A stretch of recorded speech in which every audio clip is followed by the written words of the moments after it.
Hello and welcome to StratNews Global. I'm Nitin Gokhale, and with me today is a naval officer who's known more for his erudition in maritime affairs and, of course, strategy and tactics of the military across the board, both internationally and for Indian military.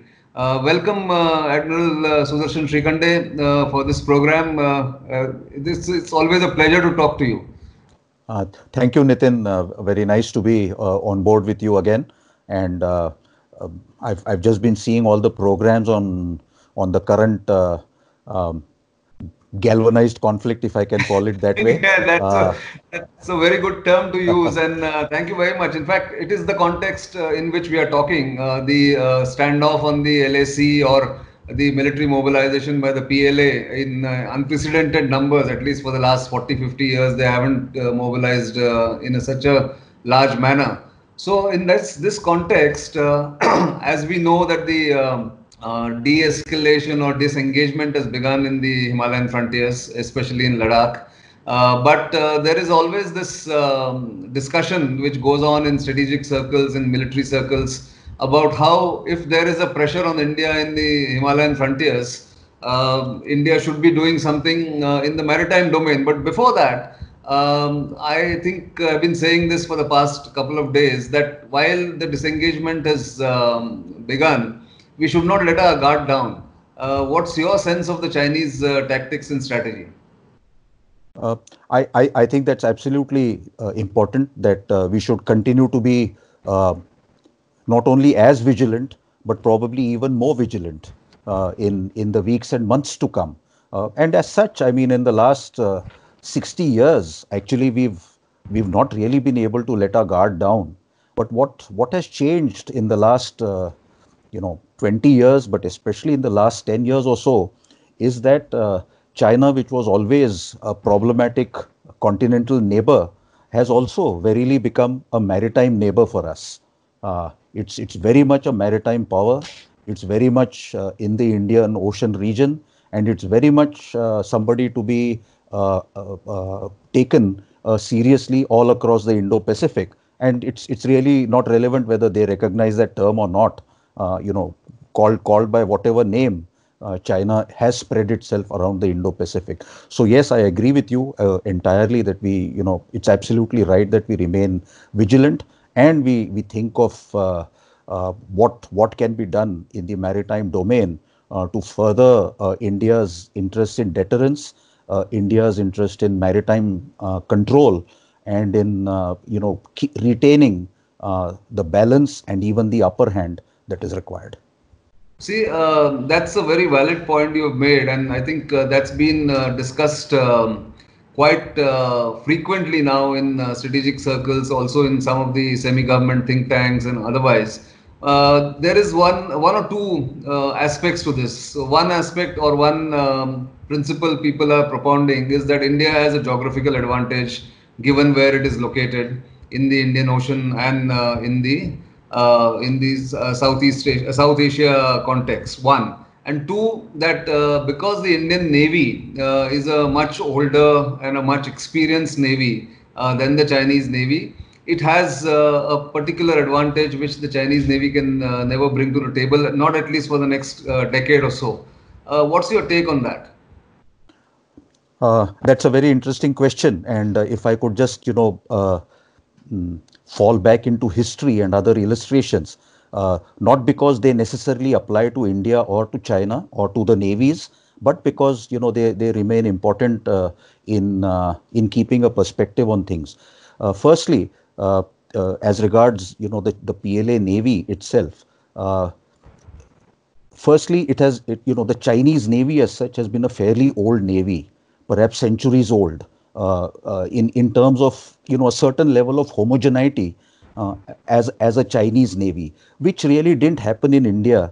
We had a Chola Navy, then we had a Samudran Navy from Kerala, and we had a Maratha Navy.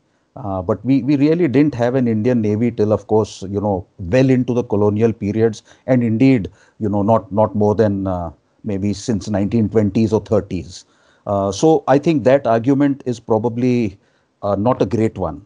to make. But there are other things also, as the record of the German Navy, which was a fairly new navy, and an old navy called the Royal Navy in the years before the First World War, really thought that this is an upstart navy. They don't have sea legs, they don't sail much, and yet in the initial weeks itself of the First World War, I think the German Navy, with hardly any tradition to fall back on, no great evidence of professionalism, actually made the Royal Navy look second best, not only in the North Sea, but in the first very few days of operations in the Mediterranean itself, and indeed in the South Atlantic, in the first battle of the Coronel and the Falklands. So I think we should keep a perspective on that there are no guarantees to competence. It has to be always worked upon by any navy or any army or air force. Uh, you cannot, as we say in the Navy, rest on your oars. The second part, of course, is that we do have geographic positional advantages, but they give advantages in terms of the three operational factors as such: time, space, and force. But these advantages are not etched in stone, as they say, nor are they can be taken as a given. It all depends on how you configure leverage, time, space, and force. There's another example which is quite instructive.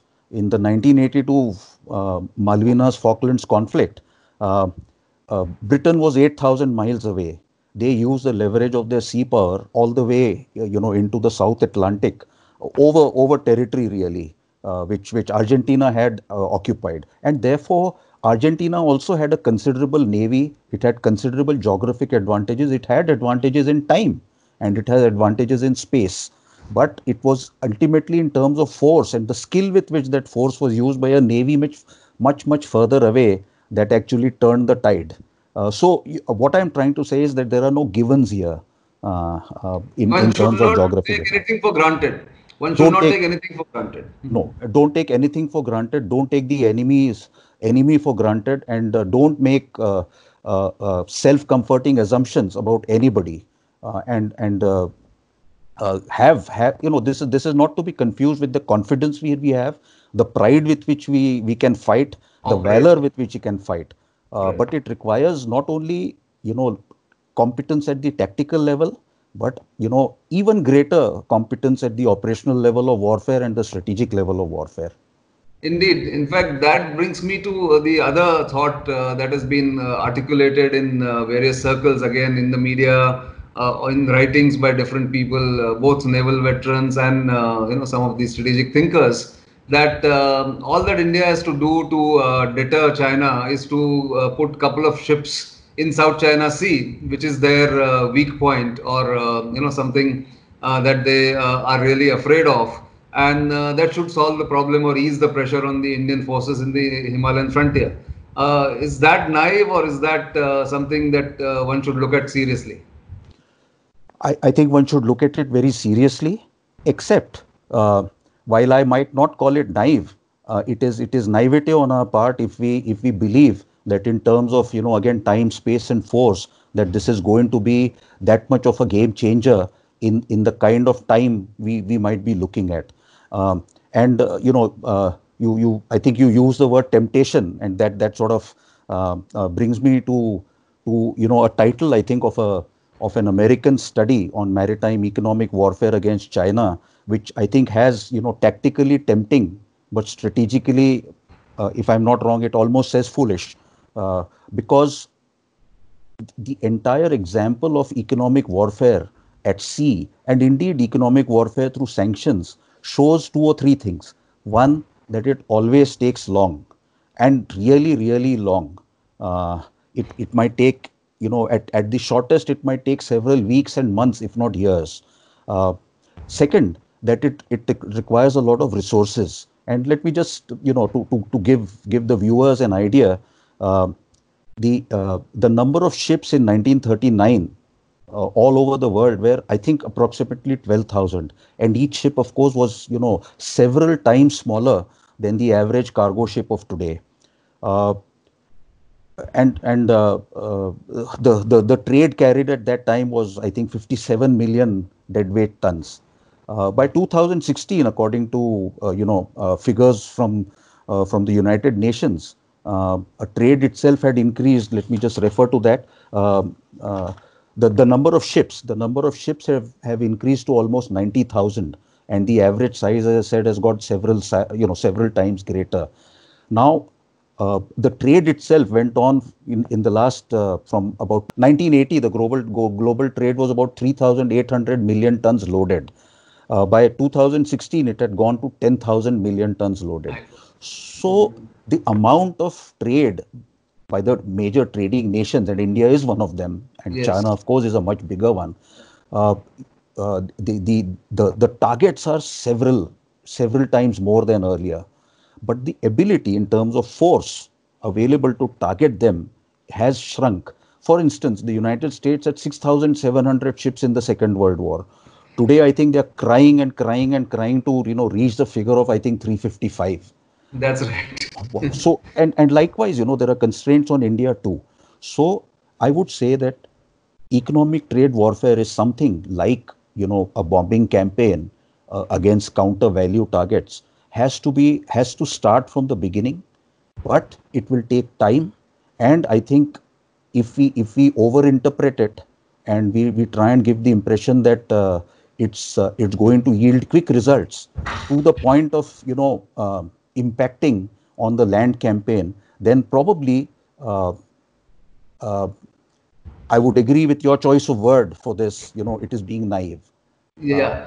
and another example, the ability of nations and societies to go through deprivation, economic setbacks, through bombing, through economic sanctions, and indeed through COVID itself is amazing. I mean, look at the resilience India has shown That's right. despite the economic, devastation that has taken place. We are still a nation, a patriotic nation, and national morale is not lower than it was earlier, That's despite all these problems. So see that's the whole issue that it cannot be either or as far as force accretion is concerned.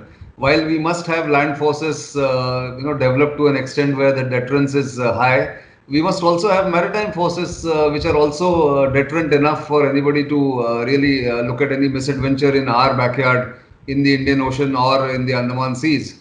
That's why that whole debate in 2013-14, if you remember, when the Mountain Strike Corps was being formed or was announced, there was a big UN cry that why are you spending so much time and money on the Mountain Strike Corps? Instead of that, you must have another aircraft carrier. But either or is a bad choice. And in that context, I want to ask you that other discussion is point has been about the Andaman Nicobar Islands, group of islands that we have, and they sit astride the 10-degree channel. They are very close to the Malacca Straits. What advantage, if at all, the islands bring to us, and what should be done if the advantage is not there to make them a kind of factor in our force projection in the future? Uh, yes, Andaman Nicobar Islands, and even the Lakshadweep Islands do give us advantages. But let's talk about the ANC, because they of course are very very vitally located. Nature did a lot of thinking on our behalf, I think, in getting that done. Uh, it is vital to reinforce our ability to fight from Andamans, and see it as a jumping off point for projecting air power, sea power, land power into further into the South China Sea and East China Sea. Undoubtedly, we need more bases there. We need more forces there. And yet, I would not overplay, the term that has gained currency, because it sort of in the context of even Chinese islands in the South China Sea. They said that what people call islands unsinkable aircraft carriers, and there's merit to that, but they are also immobile targets. Uh, so I mean, they can be hit too. So that's what happens. Either way, I completely agree with you that none of these are either or situations. There are pros and cons to everything, and therefore the Andamans, which incidentally, I mean, even when I joined the Navy, it had just been renamed Fortress Andaman. by the Navy, and the naval admiral there used to be called the fortress commander. Over time, I think we lost the meaning of that term fortress. We could have strengthened it, but I'm glad that now initiatives are going on, and I did see your program on what is happening there, a whole of government approach, but I think it needs a whole of armed forces approach to really leverage the geographic location, the potential, and the offensive and defensive attributes that this strengthening will give us, right into the South China Sea, perhaps. Right. So, last couple of questions. One, of course, the value of counter value and counter force argument that again has been advocated about the Indian Navy and the Indian maritime space. How do you see the kind of counter that we must build for any deterrence that one must sort of put in place against the Chinese advances into the IOR, as well as sort of put pressure in a different manner on its trade and its the traffic, the maritime traffic that China is dependent upon. What role do you see for the Indian Navy going forward? Okay. I think there's a lot that the Indian Navy can bring to the table in terms of counter force and slower but steadier counter value missions.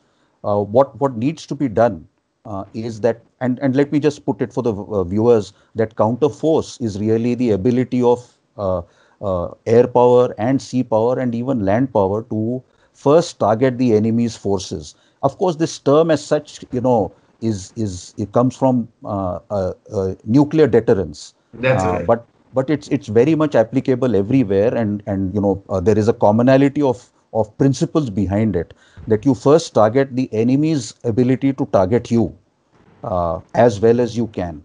So that means you take out his forces as widely, as quickly, and as comprehensively as is possible. So for that, I think the Indian Navy is currently reasonably well poised, but I see problems coming in unless more budgeting, more indigenization, more varied construction, and more long range attack capability becomes available to the Navy. But apart from that, even counter force at sea is very much something that the other domains of warfare, including air power, maybe with the Air Force, and certainly with the Navy, and cyber and space, all have to come together in a multi-domain way. At the same time, China also would be thinking very similarly. It would be surprising if they are thinking any differently. Uh, Right. and what will they do in terms of counter force? Now look at how they've been deploying submarines here in the Indian Ocean region. Perhaps some of the other options is for us to be able to deploy offensively submarines off the enemy's coast for times of conflict, and in peacetime, as what is an oxymoronic term that I use, covert presence, uh, which really worries you. And this goes back to what somebody had said about foreign delegations that visited the Mumbai naval dockyard in the prelude or during the Kargil war, and I was very much part of that, where it was the missing submarines that created some of the greatest impact on what the Pakistanis might have been thinking at that time. So True. submarines missing from port is is usually bad news for the adversary, and I think that is something we need to look at in terms of time and space and force. Uh, the Chinese actually have been deploying their submarines at long range, but let's look at it another way. The distance from Chinese ports Basis. to the Yeah. IOR is the same as the distance from Indian ports to the South China Sea. It's Exactly. not greater or lesser.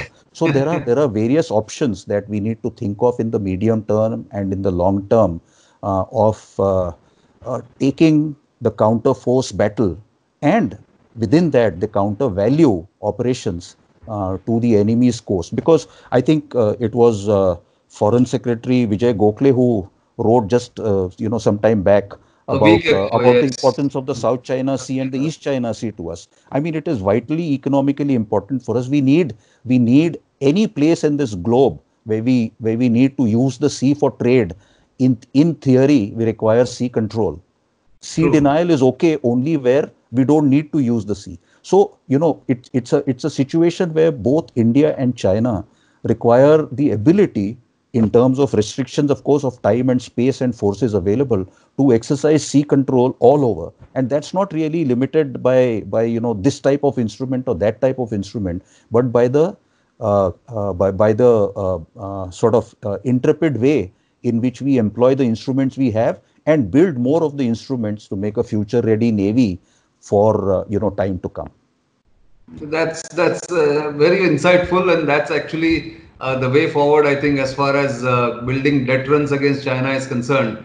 While the crisis on the line of actual control winds down, it's important to look ahead and see how the gaps that exist in the military strengths across the three services can be filled. And I think there's a lesson here in what you have said. Perhaps the decision makers will take note of what you have said and also plan accordingly. But thank you very much for this conversation, Admiral Shrikhande. This is something that our viewers will really value, because on the maritime front we really haven't spoken much about in our programs, because everything was concentrated on the land borders and the LAC so far. But thanks again for your time and the insights that you've given us. A pleasure to be on board. Thank you very much once again, Nitin. Bye.